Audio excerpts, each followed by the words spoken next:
Are here with John Waylett. He is the president of the Property Taxpayers Alliance. You're located in Cambridge, Ontario, is that correct? I'm in Cambridge, Hustler. Yeah. Right on. And he's kindly come on and agreed to speak to us over here at Tiny Voices, the podcast for Tiny TRA. And he's going to talk to us about what have been phenomenal and astronomical growths in, you've probably noticed every time you've gone over to check your tax bills that these have been growing up at unsustainable levels every year. And it's not something that's unique to Tiny. It's a problem that's throughout Ontario. Tiny TRA a few months ago signed on with the Property Taxpayers Alliance to be able to help spread their message as it impacts everybody across the province. And we're really happy to be able to talk to John. John, it's okay if I call you John? Absolutely. Yeah. Yeah. Fantastic. First of all, welcome.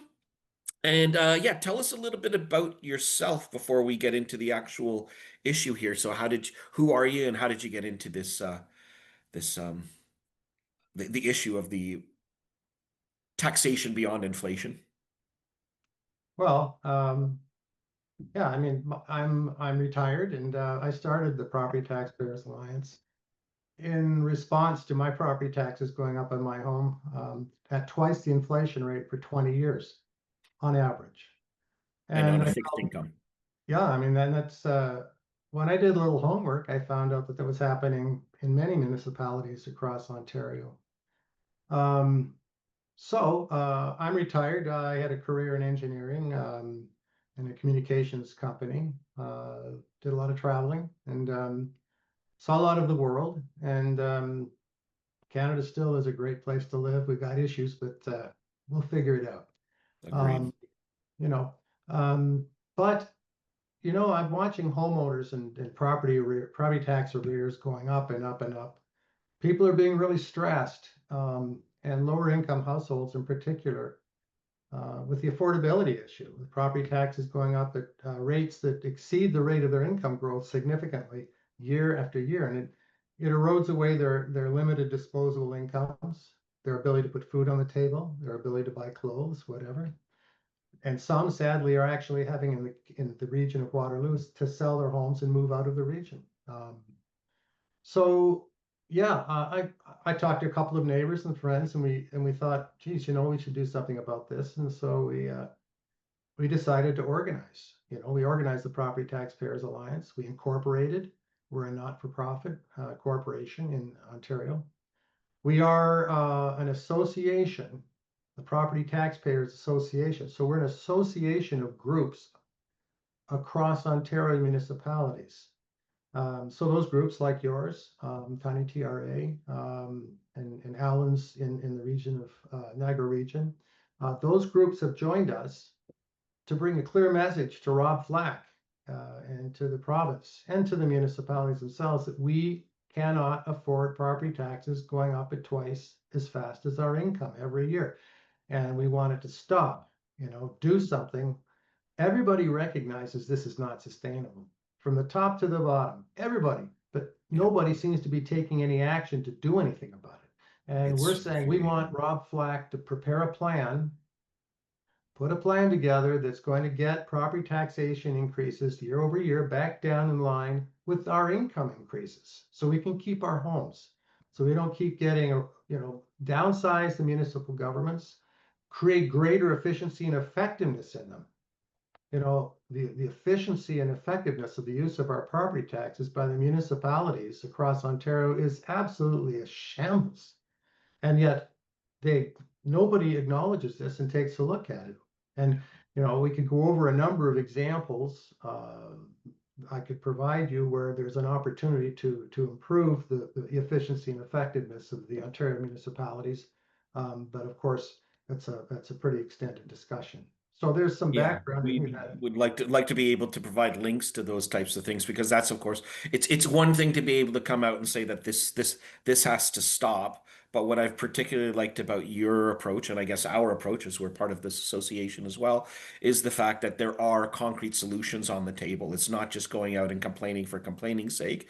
We actually have solutions to try to be able to mitigate this problem, and a problem that's gone huge. Oh, and just for our listeners too, when John mentions Robert Flack, who he's talking about is the newly minted Minister of Municipalities and Housing in Ontario with the new government. Well, old government, but cabinet shuffles and stuff. So Rob Flack is the new minister. And yeah, it's a problem that we've experienced here in tiny Ontario. Particularly, I guess, I mean, I'm not fully aware, and probably part of the problem is that for people who have been living here, I'm in the community of La Fontaine, which is on the northern end of Tiny, and it's one of the larger Franco-Canadian communities. I myself have Franco-Canadian heritage, but I'm not a francophone myself. I don't know, maybe give me a bit of wine and I might be able to muster up something that resembles a conversation. But the point is, families who have been living here for generations, and I know a few of them, and most of them too proud to be able to come out of it, have been able to say. So what happens is they ended up inheriting these homes.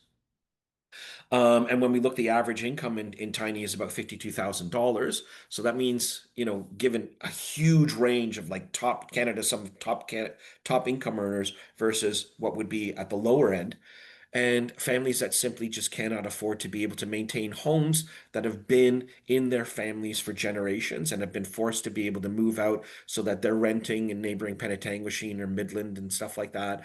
And like I said, these are proud people that don't want to be, and to be fair to the current council, these problems are not necessarily things that they brought up. However, they're certainly not doing anything to try to be able to mitigate it. They don't seem to be reining in the spending. They're not trying to make life easier for these individuals, and in fact it's exacerbating the issues. So those are the things that we're looking at in Tiny. What what what could you give like a numbers guy like me? How does it look across the province? What are we dealing with on a provincial level? Numbers in terms of uh, So, like when you're talking about the tax rates going over twice the rate of inflation, how oh, universal is that? And is it worse in some places than others? And how yeah. badly impacted are people? Like, for instance, we just found out, and you talked about taxes being in arrears. We found out, so Tiny's revenue, it's revenue, not the operating expenses, is between 17 and $18 million currently. And the recently Freedom of Information was was issued in order to sequester the information. It's over $900,000 of taxes and arrears that Tiny is owed. So when we look at that, that's 5% of the taxation that's owed in this province, that's owed here for 5% for one Has year. it been growing? So And here's the I'm question. Here's that the I don't know, right? What we just have is a static number. We don't have the trend, right? That's a great question, but that's an example of the kinds of numbers that I mean. So yeah, what is the certainly. scope of the problem? What are we looking at before we Well, get just for an to the example, I problem? mean, in Cambridge, for example, and let me step back a little bit. Sure. There's a lot of problem with the regional, where there are regional governments, because of redundancy of departments, redundancy of functions, which increases the overall cost. The growth and expansion of discretionary services. In the regions around Toronto, um, and Ottawa, but mostly around Toronto. At the regional government level, there's a dramatic expansion in services. Um, Cambridge is a municipality within the Waterloo region. Cambridge has expanded its services to 150. Now, 150 services from 8 or 9 core services. You need to hire administrators. You're hiring people all the time to run these new discretionary services. Cambridge is hiring at 3 times the rate of its population growth. And that's happening in different areas around Toronto, in different municipalities and regions, regional governments. Regional governments are also expanding their portfolio and getting into cities of the future and all of these highfalutin things, which are nice to have. It's nice to spend the money. But I mean, the region of Waterloo has more strategic planners in its department than most large corporations. How can they afford that? because Mhm. they have a source. They're all monopolies. Mhm. So each municipal government is an abject monopoly over its fiefdom.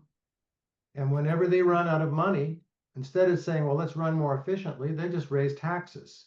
People need to think of that model, need to get that into their head. That's what we are immersed in here. We are all in fiefdoms with a monopoly running it that is not running efficiently, it's not running effectively, it's growing its discretionary services to placate the interests of very small groups of people. The municipal government employees and management love it because, hey, it increases their job security, increases the scope of their responsibility, and it's what they do. If you're a planner in the municipal government, you have to have something to plan. All right. So you're going to plan away.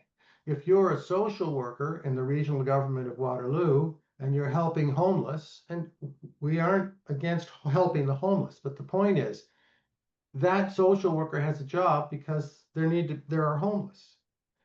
The actual number of homeless in the region of Waterloo grew and grew and grew as they kept hiring more and more social workers. So what is the real definition of homelessness? So back to your point or your question, um, common denominator across many regions and municipalities is the expansion of discretionary services. And they claim that the province is not transferring enough money to them, so they're having to tax more to run these services. And I think the truth is somewhere in the middle. Mhm. I think they're voluntarily expanding those services beyond where they need to be, and the efficiency of those services is dramatically poor, and effectiveness. And maybe the province isn't transferring enough money to the regions and municipalities. But fundamentally, wages, salaries, and benefits that are going up at more than the inflation rate every year in municipalities, certainly faster than private sector incomes and wages, and there's a wage gap. Discretionary service expansion by municipalities and regional governments.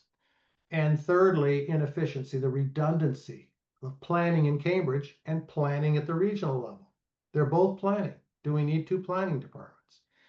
I think these are the areas that if Rob Flack, um, the Honorable Rod Flack, Minister Rob Flack, Minister of Municipal Affairs and Housing for Ontario, needs to start tracking and monitoring the efficiency and effectiveness of the municipalities across Ontario. And He is that does going to that. require another bureaucracy? Well, no, it doesn't require anything because they already receive every year a financial information return. It's mandatory from every municipality. And there's a lot of information there. The only problem is it's not the right information needed to really assess the performance of the municipalities against specific objectives. For example, Rob Flack could work with the Minister Bethan Felvey, Minister of Finance, and say, look, we will award grants and money to the different municipalities and regions as we do, but we're going to do it on the basis if you're achieving productivity, efficiency, and effective targets. We're not going to just hand it out. So let's start managing instead of just monitoring and abdicating. You see, I think that's what the provincial government does far too much of.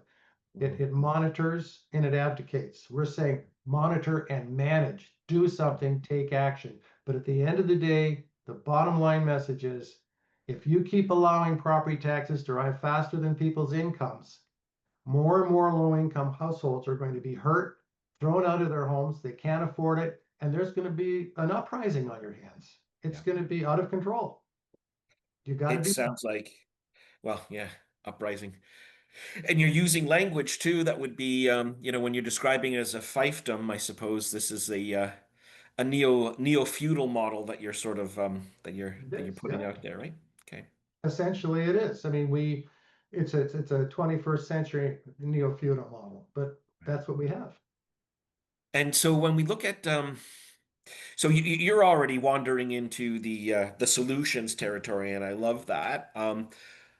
But what would you say to people who might even legitimately come back and say, we need to, misspending and mismanagement notwithstanding, if our local problems, of our local issues, or our local governance is becomes more centralized, so that more and more decisions are taken care of by Queen's Park, that we lose a degree of sovereignty and autonomy on a local level.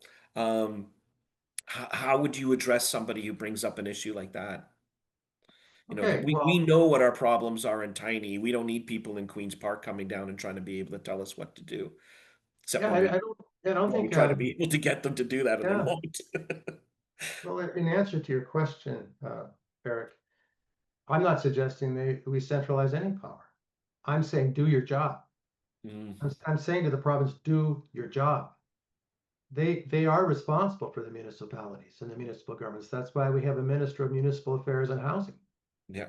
Flack. That's his job. His job is to set policy, update and monitor the Municipalities Act, and measure and assess the performance and effectiveness of the municipal governance across Ontario. So we're not centralizing anything. He already has that power. Hmm. The Hmm. question is he really doing anything? And Hmm. I think he is. I think behind the scenes there are things that are going on that of course we aren't all aware of. I'm sure he recognizes the problem of the affordability problem of municipal government and the layers and layers of government we've got. And that property taxes going up at above inflation into perpetuity is absolutely mathematically not sustainable. He knows that.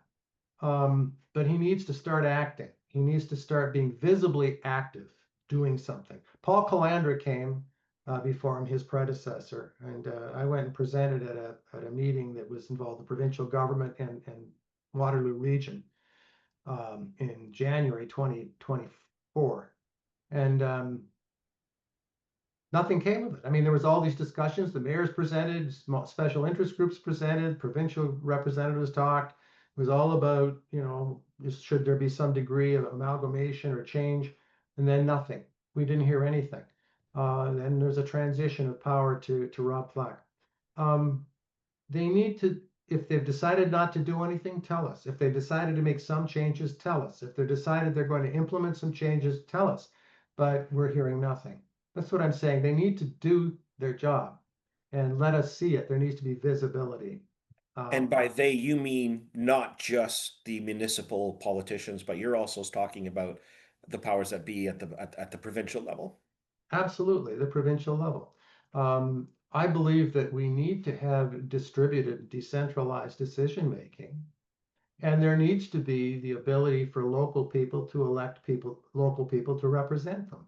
And they Mhm. need to have decision making over, to a fairly large extent, over their, okay, we call it the fiefdom, but their region. But let's take a look at that process. How many councillors, what percentage of councillors or mayors do you think come out of the public sector or come in and are wealthy? Mhm. Yeah, far too many of them, especially Okay, considering the so let me remuneration. carry on with that thought. So the people that are getting into mayor positions or councillor positions, many come out of the public sector. Many are wealthy and they get in because they can use their money and influence to get in. The electoral process for councillors and mayors across Ontario is not democratic. There's an enormous systemic bias.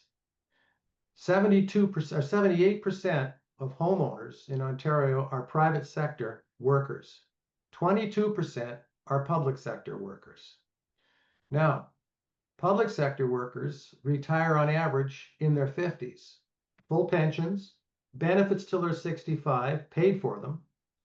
In the private sector, people are working into their 60s and 70s to be able to save enough money to afford to retire. Mhm. And they don't have benefits. They don't have pensions. On average, very few have pensions. So they've got to work and save the money to retire, put it away in their pension.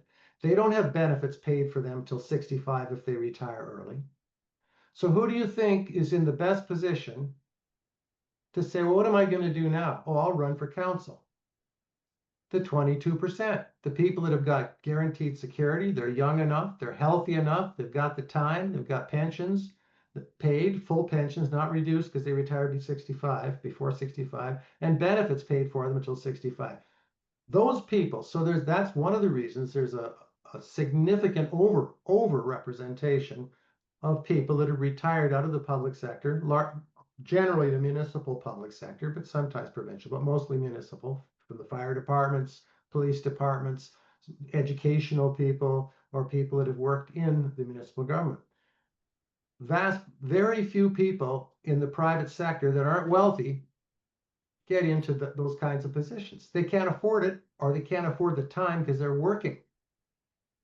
That systemic bias creates a certain mentality and form of thinking that money grows on trees, and money, everybody's got the kind of money we've got, and it's security, et cetera, et cetera.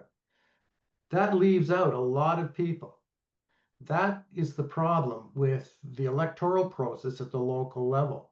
It isn't really fair representation. In some ways, it'd be great. I know we can't do it, but we go back to the days of Athens when Hmm. they came out and just randomly picked people and said, "Okay, you're a council this year. You're a counselor this year." Hmm. Because in some ways, of course, you need to have some acumen and knowledge and ability to take on that kind of responsibility.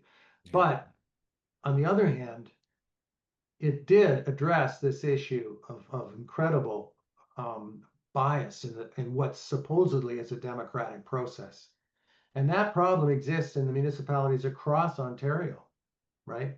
Um, so I believe in localized decision making, local ability to decide what people want for their communities. But at the same time, people need to be able to hold their homes or they won't have communities. Right. The taxes have to come back down. That's really fascinating. That's the whole the the 22% and the systemic issues, I don't think are at the forefront of very many people's minds. When you bring that up, I don't think that's something that comes up when they think about this. So thank you for that.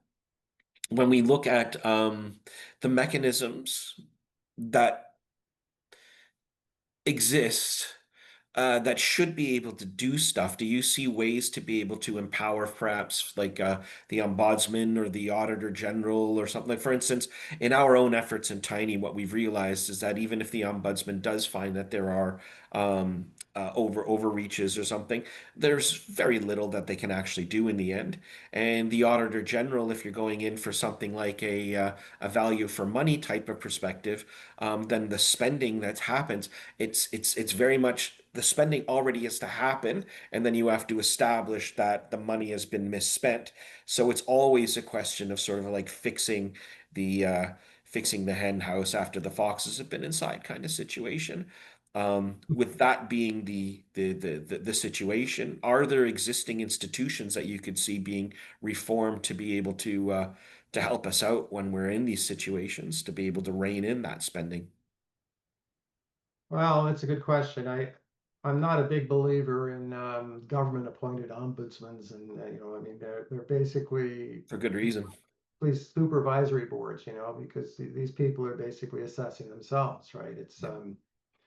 there's no independence. It's like just recently, if I can remember all the facts and figures, Alan McKay, the Property Tax Payers Alliance representative in Niagara Region, put an article on our group Facebook page. By the way, our group Facebook page is Property Taxpayers Alliance.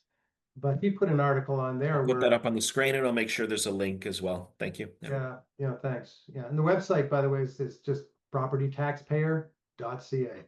But Alan um, uh, questioned the spending that was taking place on a development in the Niagara region. And the Niagara Region Development folks asked for $60 million of taxpayer money to subsidize the development. And it was voted on, and it did not pass, but the mayor voted for it, and several other councilors voted for it, but it did not pass, thankfully. With some research, KPMG did a study on this independently and said it would not be of value to the property taxpayers of Niagara Region. It wasn't worth them doing it. There's an independent opinion. Hmm. The finance department of the region of Niagara government did a study, and they said, "Oh no, we come out ahead $22 million." That's what the mayor said. So the Hmm. mayor voted for it and used that as his excuse. Hmm. Now, who in their right mind would think that there's any authenticity or credibility in a $22 million estimate from the finance department of a regional government that's going to benefit and wants to see this development to grow its own responsibility and increase its own security? when KPMG did a completely independent study, unbeholden to anybody, said you're never gonna, it's not worth it. Yeah. So it didn't pass.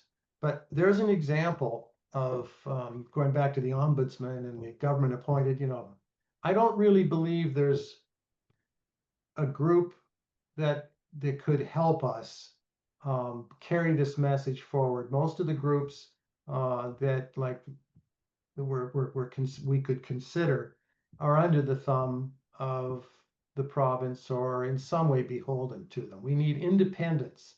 And the only real independent groups are the ones that rise up from the ashes, like the Property Taxpayers Alliance, and people join in and say, look, we're not against municipal employees. We're not a militant group. That's not the point here. We're just saying we cannot afford property taxes going up year after year, faster than our incomes, eroding away our disposable incomes, and eventually putting people in the position of losing their homes. Yeah.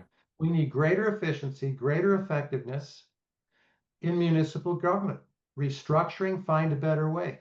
Here's the key for Rob Flack.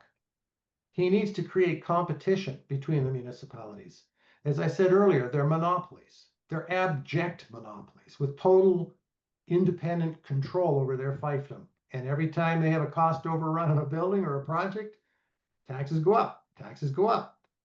They have a never-ending source of revenue until so many people start losing their home. There's a riot, an uprising. When I say an uprising, I just mean they raise their voice so much that they have to change.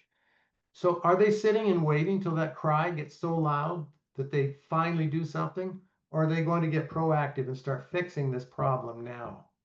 The people that work in the municipal government, anybody that was offered a job to make 10% more than the private sector position, take it. Mhm. Of course. But the thing is, don't give it. When you negotiate, they negotiate the municipalities with QP and the unions. They should negotiate salaries and wages and benefits that are considered comparable to those of the people that are paying their property taxes. And when it starts to get above that, say no, but they don't. The reason they don't, because it's easy for them. They just raise taxes to pay for the settlement. The Right. wages are higher, they just raise taxes. Take the ability to raise taxes away to pay the powerful unions. That's one way to create competition.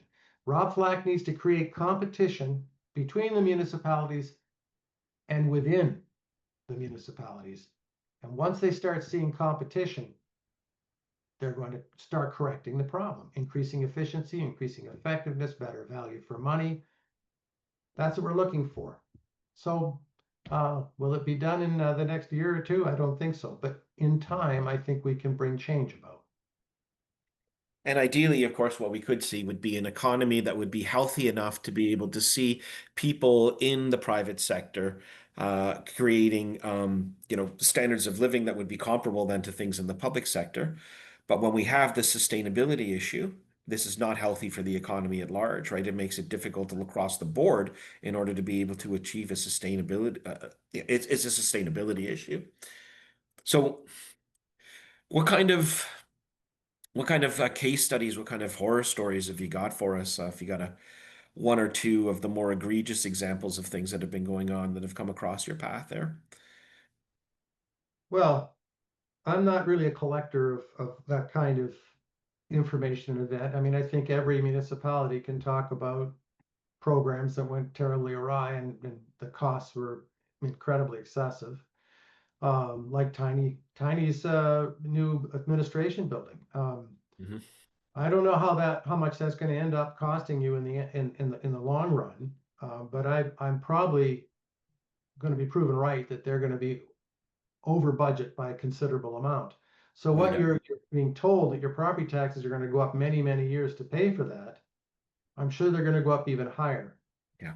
So, the spending of all municipalities in a profligate sense on things that benefit them, nice new shiny building, big this and big that, that's got to stop, because they work for you Yeah. and they need to, they have fiduciary responsibility for you. So going back to your question, I mean, I don't think particularly egregious events and things. I mean, there's always that kind of thing that goes on both in public and private sector. This, the real issue is that we cannot afford this and we need to find a better way. And we can find a better way, but we just have to have the willingness to take the steps and take the actions that are tough. Some will be tough to get there. And that's where we're at. Right. So, So as we do wander then into the solutions before we wrap this up, you've already indicated some of them, right? For instance, being able to have that competitive edge where it's like, if I understand, if I can paraphrase what you're saying, is sort of like you have these projects that are coming in on a municipal level. How little is it going, is it going to go over, and how well and how efficient are you going to be able to use that? And then those are the municipalities that will receive the grants from the province in order to be able to assist in that way. Am I getting that correctly? so yeah, I mean, there's the Association of Municipalities of Ontario is an association of municipalities, and Hmm. they monitor the municipalities. They put out information, statistical reports, and all sorts of stuff. And each municipality is comparing itself to the other municipalities. Say, oh, we're okay, we're okay. But what they're all doing is actually just bidding each other up and up and up and up. We need to get the municipalities to stop comparing themselves to other municipalities and saying, oh, we're okay because they're here too. We need the Minister Flack to look at each individual municipality and say, here's the benchmark, not this other municipality. We want you all to get down to here. So the competition can be created in many ways, very innovative ways. I'm not, the Property Taxpayers Alliance is not suggesting that the municipal government can be run like a private sector company.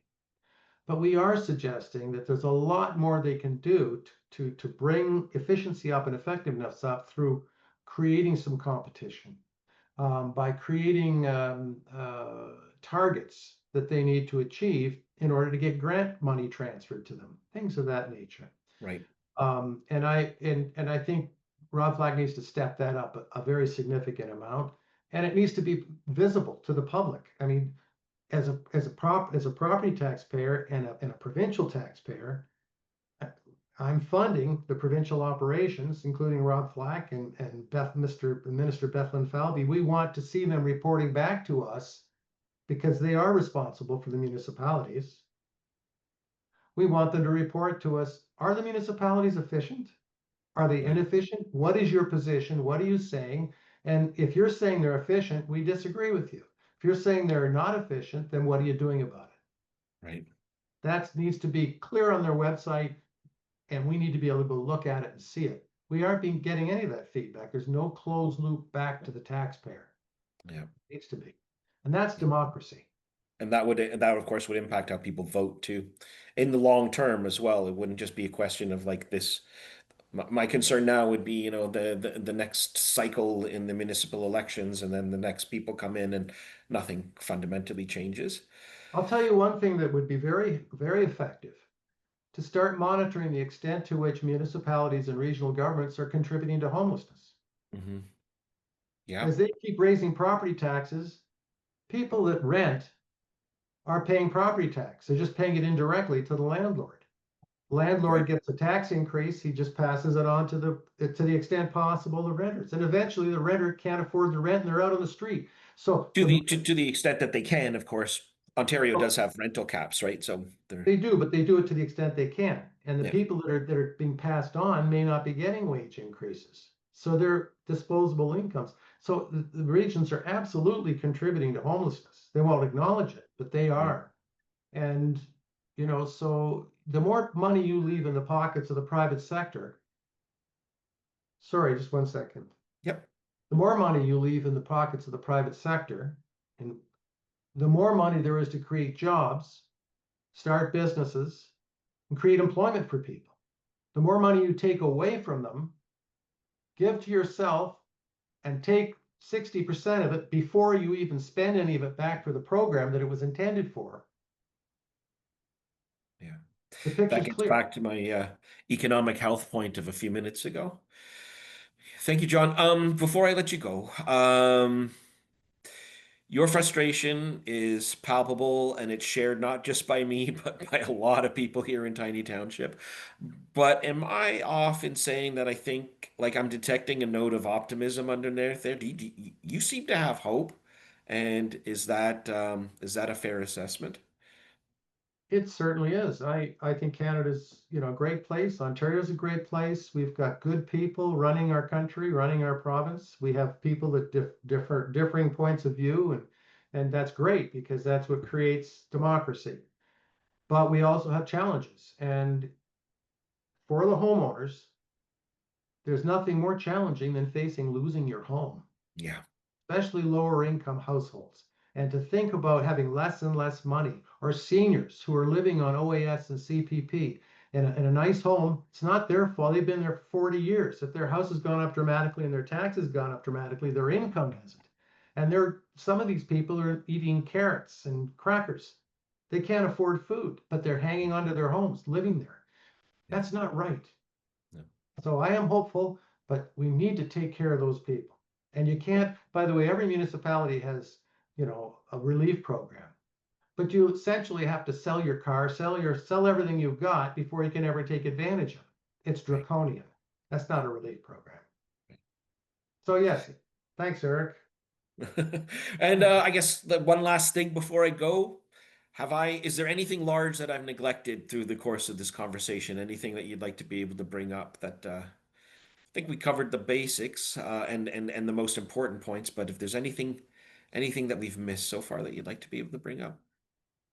I think you've covered, the only thing that I could offer up is that for the viewers of this podcast, we welcome them to see our website, propertytaxpayer.ca. Sign up for our newsletter. Join us, um, and bring your concerns to Eric. Eric is our representative, Property Taxpayers Alliance rep for Tiny, and bring your concerns to his attention. And he will also represent you as he's a member of our management team. Wonderful.